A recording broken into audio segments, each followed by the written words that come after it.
Welcome to another podcast from Betfair Trading Community with me, your host, Martin. Today I'm going to talk about thought processes on why you would trade something in play. And I thought this would be a really interesting topic and subject because actually over the last maybe 2 or 3 years, I haven't talked as much about in-play trading as I used to. There's a couple of reasons for this. The first reason is that I do less of it. More of my trading is dedicated to set and forget strategies, more straight betting strategies. So the in-play stuff and the pre-match stuff is it's probably dominated a bit now by the set and forget stuff. But that's not to say I don't do the in-play. I still do plenty of in-play trading. And in a lot of ways, I do think the opportunity is greater in play. I do feel like what happens, I think, a lot of the time with pre-match markets with, say, football. So let's use football as an example. The bookmakers are pretty set. They've got their computer models, they're looking at the weight of money people are placing, and they determine the odds that way. And that's pretty well set. It's pretty clear, and they know exactly what they're going to do, when they're going to do, and how they're going to do it. I think once a match starts, it's like all those plans get thrown out of the window a little bit. So, think about football analogy. When you hear about managers talk, oh, well, we went 2-0 down after 10 minutes. So our original plan was just thrown out the window and we had to go to something else. Well, I think that's what happens with Betfair odds. I think that markets start getting thrown into a frenzy. And we see this time and time again when something majorly unexpected happens or when a game looks like being really close towards the end, the odds fly all over the place. And you can sit there and go, well, yeah, but they'll still be using computer models to figure it all out.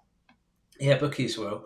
But remember, Betfair is in-play trading is a second-by-second process, right? It's not determined by, well, we'll just get the odds right and just leave it like that.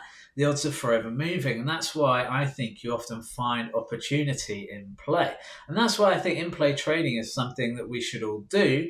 If you want to make it kind of a smaller part of your portfolio, that's fine. What I wouldn't do is say just do set and forget betting and that's it, because I feel like the in-play trading can just still be such a golden time and a golden place to make money trading on Betfair.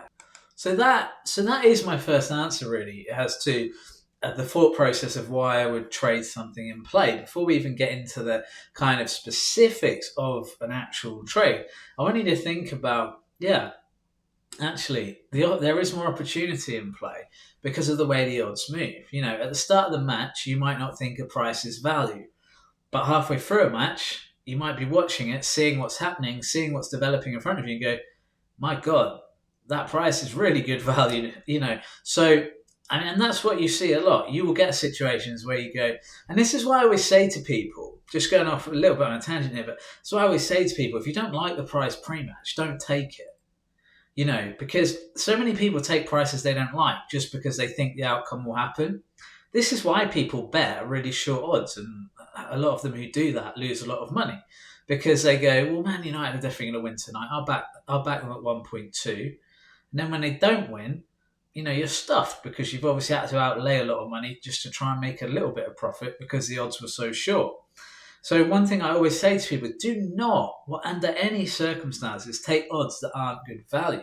Don't take odds that you don't like just because you think, oh, well, I think this outcome's the one that's going to happen. Because ultimately, that's a really quick and easy way to lose money trading at Betfair. And I don't think anyone listening, I hope no one listening is particularly interested in losing money trading on Betfair. We want to make money, right? So let's get to when I would actually place a bet in play on. So let's use football as the example I'll use. Horses is a little bit more difficult because the races are so quick. When you're using other sports like football, cricket, tennis, you have plenty of time to get in and out of the market. Unless you say it's football, it's the 90th minute, you're going to have time to get in and out of the market, perhaps multiple times if you want to. So the first thing you're always going to be thinking as a Betfair trader, and this should always just be at the forefront of your mind, is where's the value, right? So let's say you see something happen in play. So let's say, you've got that scenario where the team you wanted to back is too short, but now they've gone 1-0 down. The odds have gone out hugely on that team, and you're watching the match, and that team is dominant, and you're thinking they are going to get back into this, right? and suddenly you've got a much better price than you were getting pre-match, albeit obviously they would need to score an extra goal to win. But also you're seeing what's in front of you, that this team does look strong. And there's lots of situations in trading where I'm watching a football match and I go, this team's going to come back here. And invariably it happens. And it's not because I'm really good at predicting, or I've got some sort of magical eye for watching a match. It's just because if you watch enough football, if you learn to see dominance, and I'm not just talking about having a little bit of possession or having extra possession. I give you an example, a match I watched recently, England against Serbia, right? Where England didn't play particularly well, but they had a lot of possession. They dominated a lot of the play, but really they were lucky to win, okay? So don't get too obsessed with, because I've noticed that pundits, so when you're watching, and this will influence us naturally, pundits are obsessed with possession. You always see possession stats. It's probably the stat that gets brought up the most in a game. If you talk about one individual stat from a game that gets brought up the most, I think it's possession. And what happens is that possession, it doesn't really matter as much as you think it does in football. If you've got 60% possession, and the other team's got 40% possession, it doesn't mean you're going to win the match, right? Now, it might be more likely that you win the match because the more dominant teams are going to be the ones who have the ball a lot of the time, right? So if Man City are playing and they're playing, let's say Sheffield United, you'd expect them to have a lot of the possession, but you'd also expect them to win a lot of the time. But it doesn't necessarily mean that that's always the case. And I think football pundits get so obsessed with the possession stat, which isn't one that greatly interests me as a Betfair trader. And what I want you to start thinking about is what stats interest you when you're looking to place an in-play trade. So for me, the biggest one is shots on target. If a team is having shots on target, it tells me that not only are they attacking well, but they're actually getting some end product to it. Okay, they're not scoring. But, go back to England-Serbia, because I bet so many of you watched that game. England barely had a shot on target. So when you're talking about dominating a match in terms of possession, but not turning it into chances, then that should be a massive red flag in that situation. So the first thing you want to think of is which stats do you really like? So shots on target. The next one I look at is shots off target. Now, like with a lot of these stats, you're going to get things where, because the old argument a lot of time is, well, yeah, they've had 10 shots on target, but, 2 of them might have just basically been back passes to the keeper. Well, it doesn't really matter, because the reality is that they're getting into those positions, they're having that shot on target, and that's what you need to score a goal. Now, whether there are a couple of weak shots on target, they're still having the shots on target. And I'd much rather have it than not. So that's why that argument, for me, it never really stacks up particularly well. The other one is shots off target. And again, yeah, sure, you could have a shot off target that hits the corner flag and goes out for a goal kick, right? That, I guess technically that would count as a shot off target, but it's going nowhere near. So that's why they're secondary to me, because, yeah, some shots off target are meaningless. If someone's just having a crack from the halfway line, the ball's not going to go in, 99.5% of the time. So you've got to think about it in terms of which stats you really like. Corners is a good one to show that the team's getting down the other end. You don't get corners generally unless you've had a shot and the keeper saves it, or unless the defender's done some great piece of defending and knocked it out of play whilst you're in the attacking third, probably, in the penalty box or whatever. So that's where you want to start to think, right, okay, so those stats are pretty good. What other stats are you going to look at here? Well, you've got to look at the pre-match. So I think too many people with in-play trading ignore the pre-match data, and that is a cardinal sin. So obviously myself, I'll go to the Betfair Trading Community software. I will check the match on there. I've done loads of videos on this. You've all seen me do lots of live trades, and I've shown you how to do this. The reason is that you want to get an idea of what did you think would have happened by the pre-match stats? What are you seeing in front of you? And where can you join the two together? If you get that situation where this team is 1-0 down, well, let's look at the pre-match stats. Do they come from behind often? Do they score often, home or away, depending on whether they're home or away today?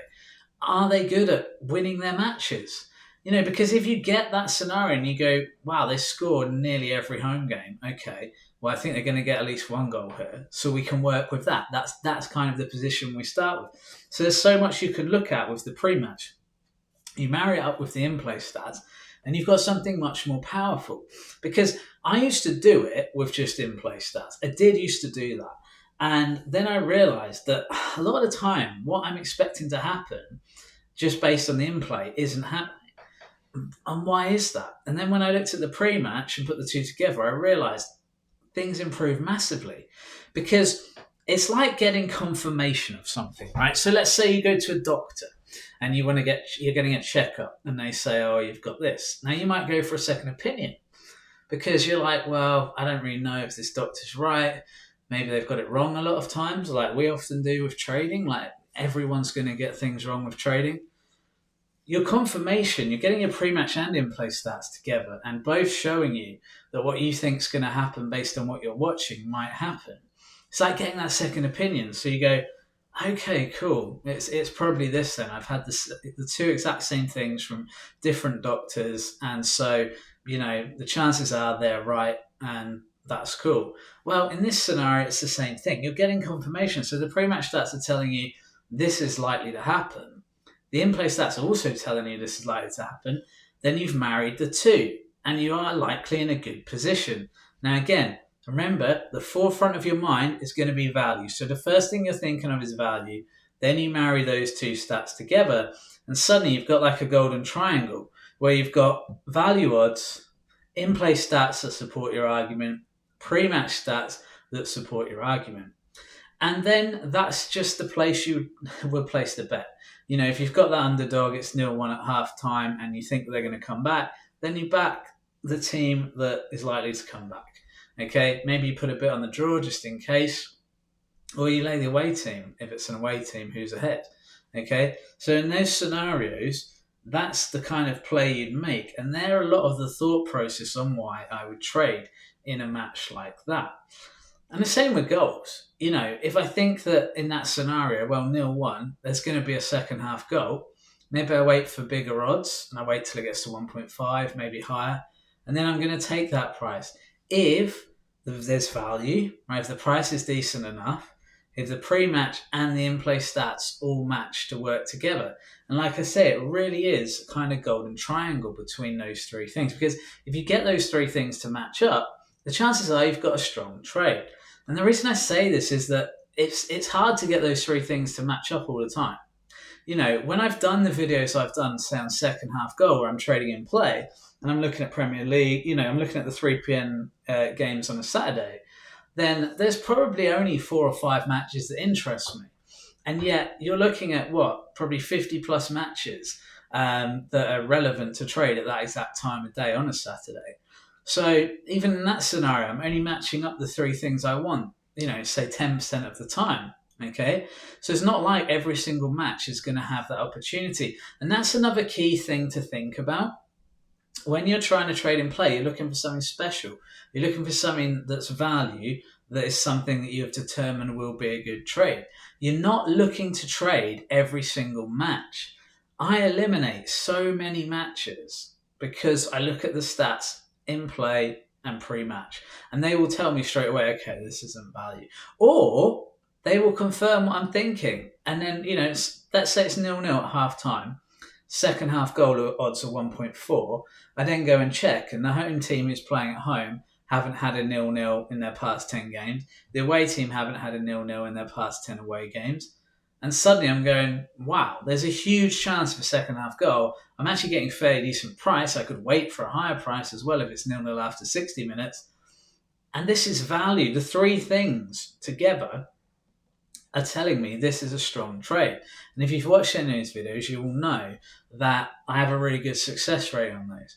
Because it's all about, if you can kind of get that golden triangle together and go, okay, I want value. I want the in-play stats to show that what I think is going to happen is going to happen. And I want the pre-match to do exactly the same. Now, here's what you don't do. What you don't do is cherry pick stats to suit you. So let's say I look at it and I go, wow, they haven't had a 0-0. They've only had a 0-0 8 times out of 10. Oh yeah, but I remember one of those 0-0s, and they had a couple of close chances. I'm going to say it was 9 out of 10 because that would fit my system. That is enough for me to want to place a trade. 8 out of 10 is a bit hairy. I'm not sure there's enough value there, unless I'm getting much bigger odds. So in that scenario, I don't want 8 out of 10. But I remember watching one of the 0-0s, and it shouldn't have been a 0-0. So I'm going to count that. And I'm going. When you start cherry picking stats, when you start trying to, it's almost like you start trying to make a case to yourself, like you're some kind of dodgy lawyer. Yeah, but you think that's going to happen? Why don't you just place that trade? That's not why we do it, okay? And that's why it's so important to match the three things up and have a system in place for how you do it. Have a system in place for what would interest you, right? So specifically on this podcast, I'm being asked, why would I trade something in play? So let's say the football second half goal. It's probably my favourite trade to make. I usually make it quite late on in a game. I do often do the same thing on the first half as well. So what am I thinking when I get into that? Well, at half time, I want there to be 4 shots on goal on target, maybe 4 shots off target. If it's kind of split a bit differently, I'm not too worried. Like if it's 6 on target and 2 off, yeah, that's fine. Like I've got the 6 on target. If it's 2 on target and 6 off, that worries me a bit more. I always place more weight towards shots on target. Okay, so that's one thing to think about if you're looking at second half goals. I'm then looking at the corners. Have there been a lot of corners? Is the team I think will score first, are they doing well attacking wise? Because you can get matches where, let's say there's 4 shots on target, but the team you really fancy to score have had 0 shots on target. Well, in that spot, I'm more hesitant because I'll go, actually, I might wait on this, just see how they start the second half. Because, yeah, the underdogs had some chances, but if I don't think they're necessarily going to be the ones to score, then why would I place a bet on that match? And that's kind of how you have to think about this stuff. Okay, you have to really think about what is it you're trying to do? What is it you're trying to achieve with this trade? And how are you trying to get the value? And so the thought processes are so important on why you would trade something in play. You've got to have a little bit of a plan about what you would do and how you would do it. So that's why I kind of have these loose statistics in my head where I'm like, yeah, 4 and 4, whatever. I like at least, if we're looking at 10 matches, let's say we're looking at 10 match history, I want it to have been at least 90% of the time there hasn't been a 0-0. In fact, ideally, only one match out of the 20, out of the 10 for the home and 10 for the away team. Out of those 20 games, ideally only one is 0-0 at full time. So, I'm looking at it going 95% of the time there's going to be a goal or we're expecting a goal. So that's how I do that. Now, what I don't do is go, yeah, well, it says 95% chance. That means there's 95% chance for a goal. That's not how statistics work. What it's saying is that in the last 10 matches each, so home for home, away for away, 95% of the time they had a goal. So you can make some allowances for this. And you could go, okay, what if we brought that figure down to 85%? Maybe we give 2 of those matches they were lucky to get a goal. So let's say 2 other matches finish 0-0. I'm now at 85% chance for second half goal. That might be more realistic. And then you go, okay, cool. And if it's still value, great, jump on it. If it's not, that means it might be more marginal. And that in those scenarios, I'm always really, really careful about what I do with my trading. And again, as you'll notice in this podcast, a lot of what I'm saying is about being careful. You don't want to just jump into every trade. And like I say, most matches, there won't be a value opportunity. Look, the bookmakers are good at what they do, right? Sure, they get beaten. We beat them all the time, right? I know that. And those of you guys sitting there listening to this, you beat them all the time. I know that because you message me, right? That's cool. We know it's possible. We know it can be done. And we know it has been done. But they are right most of the time. They are pretty good at putting odds on matches.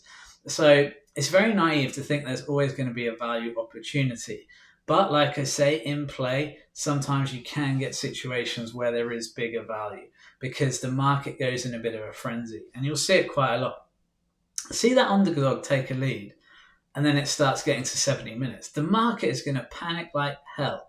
and think that the home team, if they're playing at home, who weren't the underdog, so the home team favourite, let's say, they're going to think, yeah, they might still get back into it, but now I'm getting really worried. Now, it's almost like sometimes it feels to me like when it gets to 70 minutes, there's a bit of a tipping point in a match. Like you see it with teams who play, right? If you watch as much football as I do, you'll have seen this, where you don't worry. I'm trying to think. The games that spring to mind, I've watched Inter play a lot this year, and I've seen games where they're 1-0 down, and no one's really at all concerned, right? 60 minutes, whatever. When it gets to 70 minutes, then everyone's like, oh, hang on. It does feel, I don't know, it's a psychological thing where it feels like time is really starting to run out now. Like when it's in the 60s, it's like, well, yeah, but we've still got nearly half an hour, plus injury time, plenty of time. When it starts to get 20 minutes or less, it starts to get into the territory of, well, every time we miss a shot, we're getting a goal kick. They're going to knock nearly a minute off the clock. Suddenly, we're not going to have many more chances here, and teams can quite often suffocate and strangle games at that point and have success holding on to leads, even if they're the underdog. So these are the kinds of situations you want to watch for. You want to watch for how the team's playing. Are they getting desperate? Have they just made some substitutions that change the game? People always think of substitutions as, do they impact? What about if they don't impact? What about if their impact is actually negative and it slows the game down? And the manager's brought on a defensive midfielder and they're killing the game, they're killing the clock. And suddenly you've got a second half goal bet, but the other team isn't trying to score. So you're literally relying on one team scoring, which isn't a great place to be when on a second half goal you could win if either team scores. You don't want just one to be pushing for the win, but that's how it can go. So again, seeing what the managers are doing, seeing the play on play, these are just the thoughts you're going to have when you're trading something in play. So I'll leave you with the golden triangle, right? Because I feel like that's the big piece of learning here. If you take one thing away from this podcast, I want it to be that. So let's start at the top with the golden triangle. The first thing you want to be thinking of right at the forefront of your mind is the word value. Are these value odds? Do I think this is a good price? Before you look at any of the stats, you don't need to look at any of the stats to kind of have a predetermined decision about that. Now, that doesn't have to be set in stone. I then want you to look at the in-play stats, because I always think that's a good place to start, because you'll eliminate a lot of matches just looking at the in-play stats. So you go through them, you go, okay, the stats aren't great there, not great there. Oh, this looks really good. Okay, now let's go over to the pre-match statistics. Let's look at the pre-match statistics and see, what is it? Is this right? How many 0-0s do they have at full time? Or how often does the home team come back from 0-1? Or how often does it finish 0-1? If you look at a 0-1 scoreline right now and you need a goal, have a look, because the other team might score as well. So you might see a lot where it's 0-2 and you go, actually, that does seem pretty good. There's a really high percentage chance of a second half goal here. So that's it, really. Just use the pre-match stats, the in-play stats, and the value. Combine them all together into that golden triangle. If you're not a member of Betfair Trading Community, join up. You will get the pre-match software. It will help you to do this. It's massively helpful. So yeah, just do that if you haven't already. I'll be surprised, to be honest, if there's people listening who haven't, but just in case. But more importantly, I want you to use those things. Okay, even if you're like, oh, I don't want to use Betfair Trading. All right, whatever. Do what you want. Point is, it's got to be value. You've got to look at the in-play and you've got to look at the pre-match. If you disregard any of those things, I think you're going to struggle as a trader. I don't really know any traders who trade in play who don't take all three of those into consideration. And I think it's naive. Because I've heard people say things like, well, I don't need in-play stats, or I don't need pre-match stats. Okay, but why not have them on your side? Why not have both of them? It can't be a negative, can it? Like I say, it's like getting the confirmation from a doctor, getting that second opinion. Why would you ignore? You've got data there. You can check it in a matter of seconds. Why would you ignore that data? And all you have to do is go and check it quickly, and it could confirm that this is a value trade. But you'd rather chance your arm and go, nah, I need one or the other. I don't need both. I think that's very naive, and I know that there's people out there, and that comment will probably annoy some people. But you know what? That's good with me. I'm not here to make friends at the end of the day when I make this podcast. Fortunately, through Betfair Trading Community, I have made a lot of friends in this industry, and it's great. But ultimately, what I really want to do is help make you some money at Betfair Trading. And so I will tell you how it is, whether you like it or not. All right, guys, I hope you've enjoyed the podcast. I think this is a really good topic to do. I think this is a really important one, and I don't neglect in-play trading because I think too many people are neglecting it. And it is really, for the best opportunities for trading, in my opinion, it's all about trading, isn't it? And in-play is the way to do that. All right, guys, hope you have a great week. But most importantly of all, of course, I hope you make some money trading on Betfair.